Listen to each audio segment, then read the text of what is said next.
Upon the U.S. Navy today rests a responsibility greater and heavier than any Navy in history has ever been called upon to discharge. For its ships and planes must patrol and protect not only the Western Hemisphere's continental coastlines and island bases in two oceans, but they must keep open the endless lines of communication and supply which connect the U.S. with Allied outposts on 4 continents. Never before in the annals of war have naval forces been obliged to operate over such staggering distances. To do the job demanded of it, until new fleet units now building can be put into service, necessitates the fullest and most effective use of every available ship of the hundreds already on the Navy list.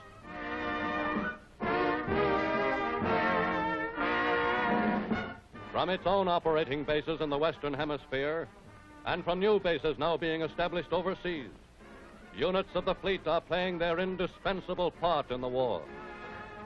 Today, among officers and blue jackets everywhere, morale is high. Men know their jobs and know their ships.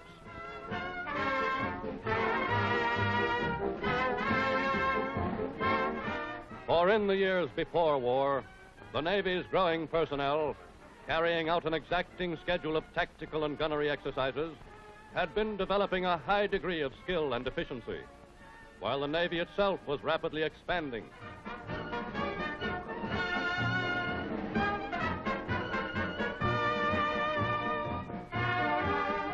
Each new ship joining the fleet took its place with the others of its class to fill particular needs and perform specific missions.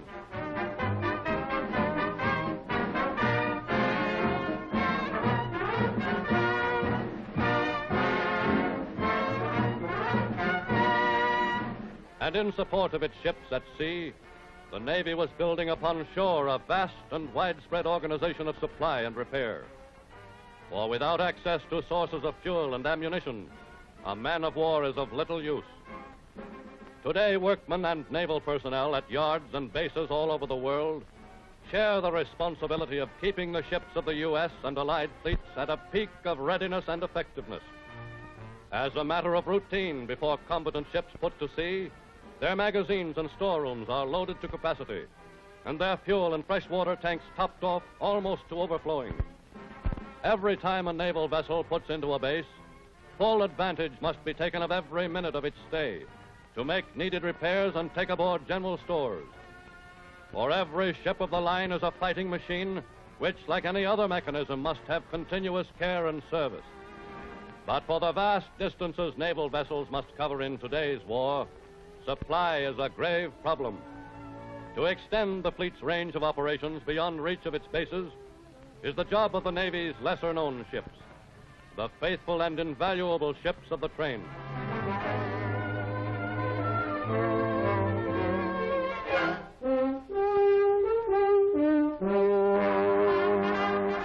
These auxiliaries, tankers and beef boats, transports and ammunition carriers, hospital ships and repair vessels, form the Navy's mobile and seagoing supply bases.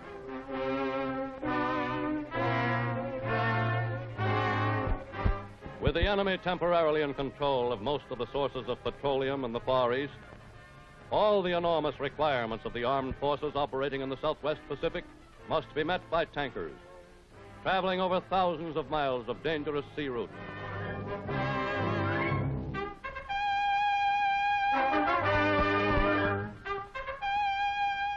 The Navy's tenders, motherships for submarines, destroyers, and seaplanes, are invaluable in today's war of great distances. Of major importance are the seaplane tenders, which enable patrol bombers to double their effective range.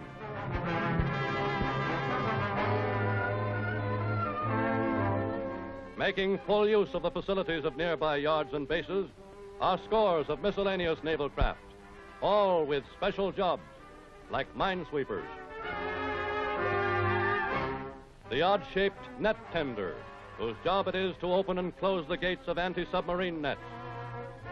At naval bases, one sees scores of patrol vessels, some of them Coast Guard cutters, others converted pleasure craft, and some especially built for combat, like the spectacular PT boats, fast, light torpedo carriers.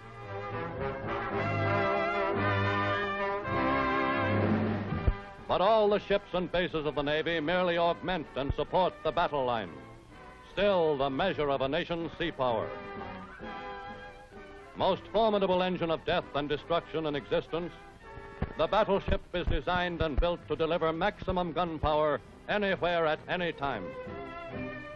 On battleships, all fire and ship control areas, turret guns and magazines are encased in a protective shell of thick armor plate.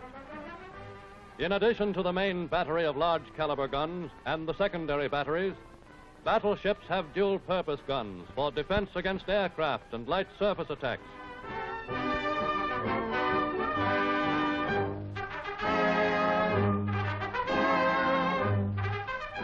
Today, every battleship has a complement of planes, which are used to scout, to observe and spot gunfire, and if need be, to attack submarines and small torpedo craft. Battleships bear the names of the states of the Union.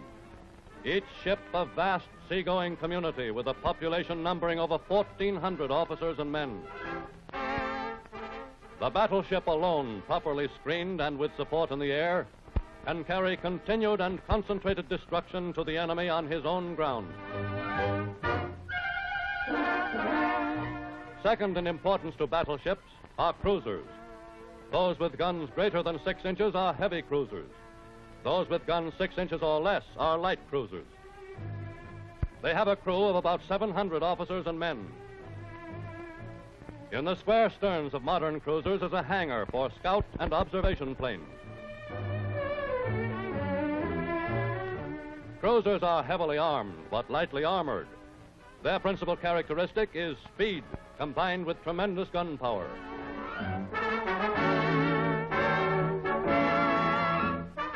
The cruiser, whether light or heavy, has a speed of over 32 knots. Its engines can develop the horsepower of a modern battleship, and its enormous fuel capacity enables it to engage in extreme long-range operations.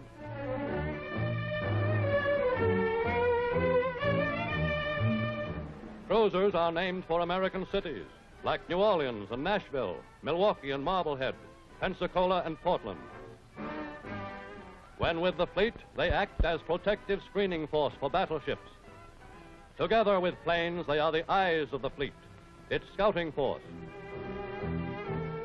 Divisions of cruisers are ideal for hit-and-run attacks on enemy bases, and individually they are capable of making swift, devastating raids upon enemy lines of communication and supply. In battle, they are proving themselves fast enough to present a difficult target, yet their gunfire is powerful enough to strike hard and effectively at the enemy.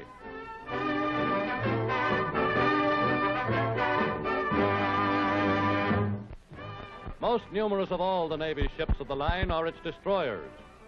These vessels are totally unarmored, but with their 5-inch dual-purpose main batteries, their anti-aircraft defenses, their torpedo tubes and depth charges, they pack more destructive power per ton than any warship afloat. Because they can attain a speed of about 40 knots, 44 land miles an hour, and can range 6,000 or more miles without refueling, they are adapted to widely varied activities. With the fleet, they are used as scouts, as an anti-submarine screen, or to launch torpedo attacks against the enemy. They are called upon, too, to act as convoy escorts and to protect all larger types of ships from submarines. Familiarly and affectionately known throughout the Navy as the tin cans, destroyers carry a crew of about 200 men.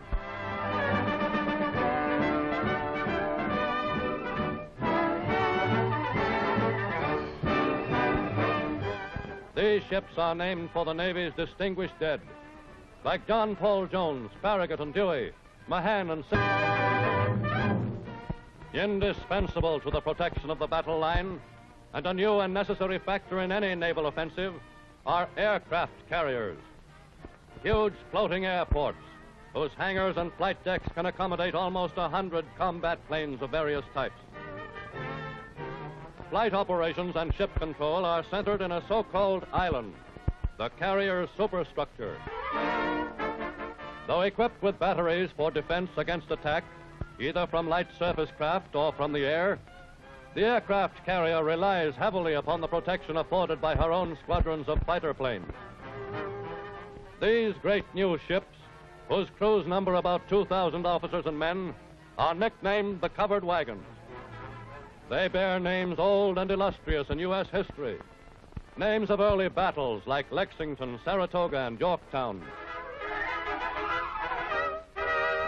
Names of famous ships like Ranger, Enterprise, and the immortal Bonhomme Richard.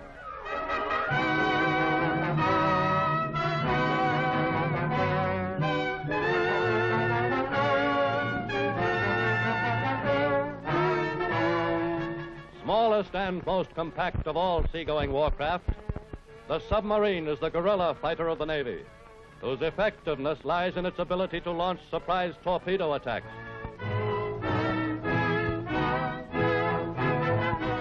The size of the submarine crew varies from less than 40 to more than 60, depending upon the type of the submarine. Some are relatively small craft with a short cruising radius. Others, the fleet submarines, are huge vessels, able to cruise great distances and remain at sea for weeks at a time. Called the pig boats, submarines are named for deep-sea fish, like the stingray and swordfish, grampus, whale, and porpoise. With the United States beset by enemies on all the seas of the world, the eventual success of Allied strategy may well depend upon U.S. ability to keep open the vital waterways and supply lines between the Western Hemisphere and the distant theaters of war. Today, the U.S. Navy is realizing in full on the long-range planning and foresight of other generations, who a half a century ago saw the need for a shortcut between America's two great oceans and built the Panama Canal.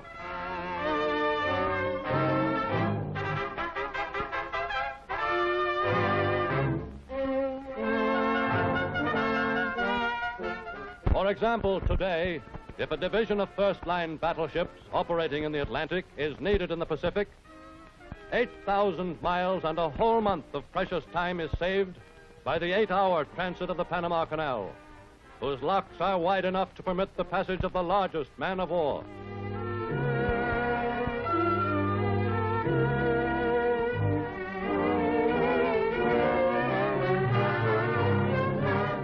Panama's locks are also wide enough to accommodate the mighty bulk of the battle fleet's giant bodyguards, the ever-present aircraft carriers. Only when seen in close relationship to things on shore is it possible to grasp the vast proportions of this newest of naval warcraft.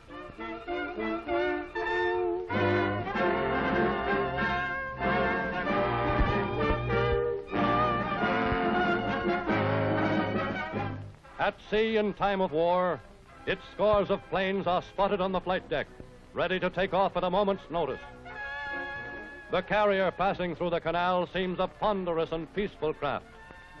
But concealed beneath its quiet decks are tons of high explosives, armor-piercing bombs for her VSB scout bombers, torpedoes weighing a ton for her VTBs, deadly torpedo bombers. The ships, the covered wagons, demand unlimited sea room to maneuver freely at high speed.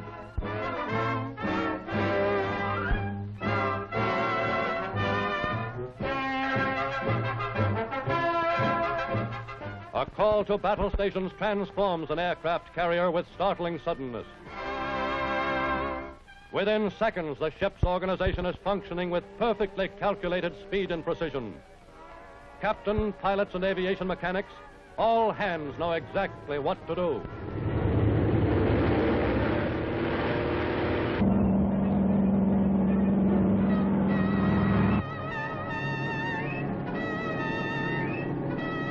In the battle formation may be many types of planes and ships, each assigned to do the job best suited to it. On the surface, destroyers in advanced positions for screening and scouting.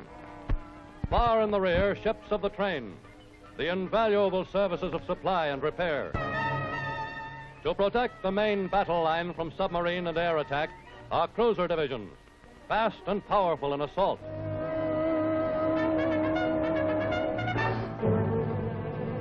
Aircraft carriers well behind, but within easy air range, to ensure command of the air, to launch aerial offensives. Finally, floating fortresses of enormous offensive power, the battleships. In battle comes the supreme test of organization, the complex relationship between men and materiel, upon which depends the fighting effectiveness of every navy.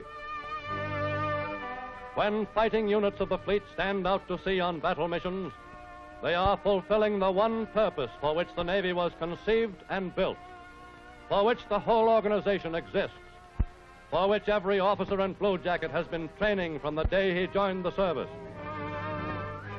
In battle, too, is finally tested the strength and worth of material, of iron and steel, of armor plate and ordnance, of boilers and turbines, of all the great mechanisms devised by man's ingenuity and scientific knowledge.